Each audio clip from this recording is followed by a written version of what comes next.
Say, Nancy, how's the restaurant your aunt and uncle opened in Orlando doing? Thanks for asking, Shota. It's doing very well. Business is booming.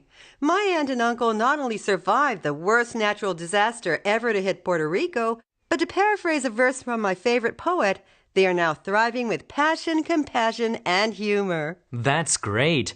I'm impressed by their resilience and can-do spirit. It's so inspiring. I've learned a lot from them.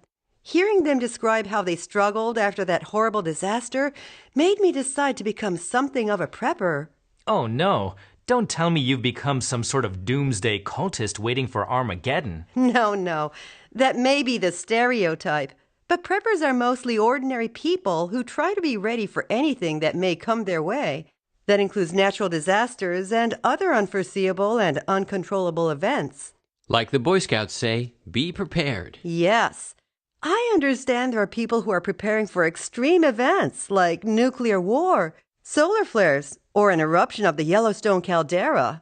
But most of the local preppers I've come across have more immediate local concerns like earthquakes, hurricanes, or an economic collapse. I can understand that mentality. Natural disasters happen when they're least expected, as they say.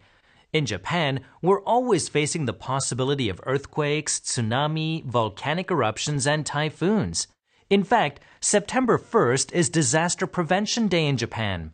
How exactly do Americans prepare for disasters? We make sure we have enough food, water, and supplies to enable us to survive if calamity strikes. Grocery store shelves will be bare in no time if there's a natural disaster or pandemic. We saw that kind of thing happen here in New York in recent years in the aftermath of hurricanes.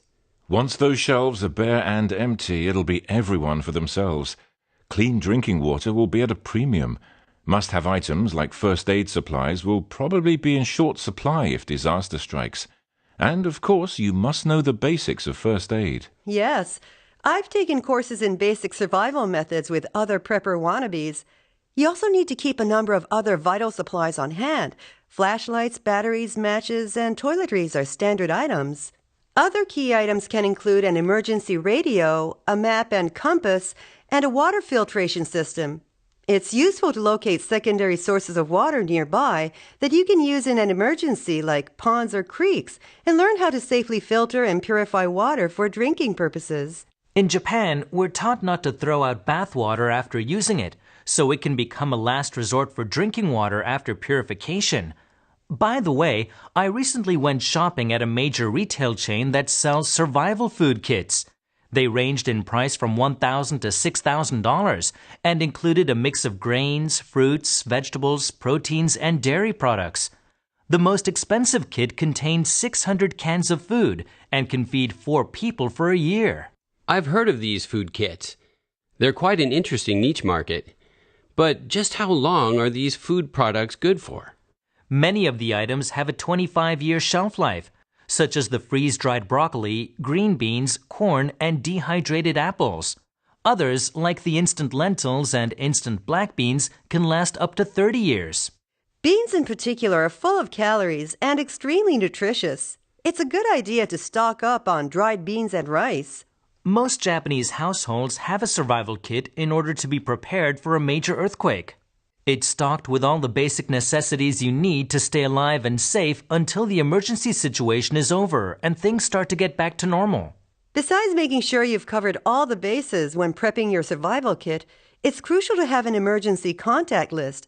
It should include phone numbers and email addresses for the police and fire departments, doctors, hospitals, and family members and close friends. It's also a good idea to have copies of your driver's license, passport, and medical history, and keep them somewhere handy so you can grab and go if you have to. I think it's important to realize that survival requires a lot of effort, especially physical effort. That's why preppers place a lot of emphasis on staying in shape. You have to build up your stamina and strength. Yes. An essential part of making sure you're ready for a disaster is exercising regularly to achieve optimal physical condition. Sounds like being a prepper takes more than a bit of effort. I guess preparing to live in what could be a difficult or even threatening environment means acquiring some new skill sets. Definitely. Many preppers are learning basic survival skills like fishing, hunting, and orienteering.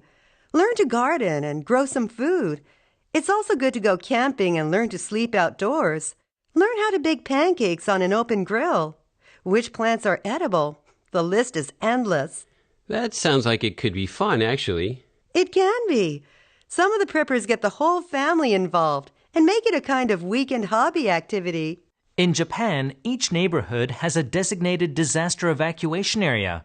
That's because a disaster like a major earthquake could make your home no longer safe to live in. Once you develop an evacuation plan, practice by traveling each route on foot at least once a year. You know, when I was a Boy Scout, I was taught that a fire starter kit tops the list of items in a survival kit. You don't want to rely on the old technique of rubbing two sticks together to get a fire started if you're stranded in the wilderness. The rubbing two sticks method can work in a pinch, but a fire starter kit gets the job done faster and much more easily. A fire isn't just a means to stay warm. It can also be a beacon to call for help, as well as a way to cook your meals. So get that fire started soon, and you'll be glad you were prepared.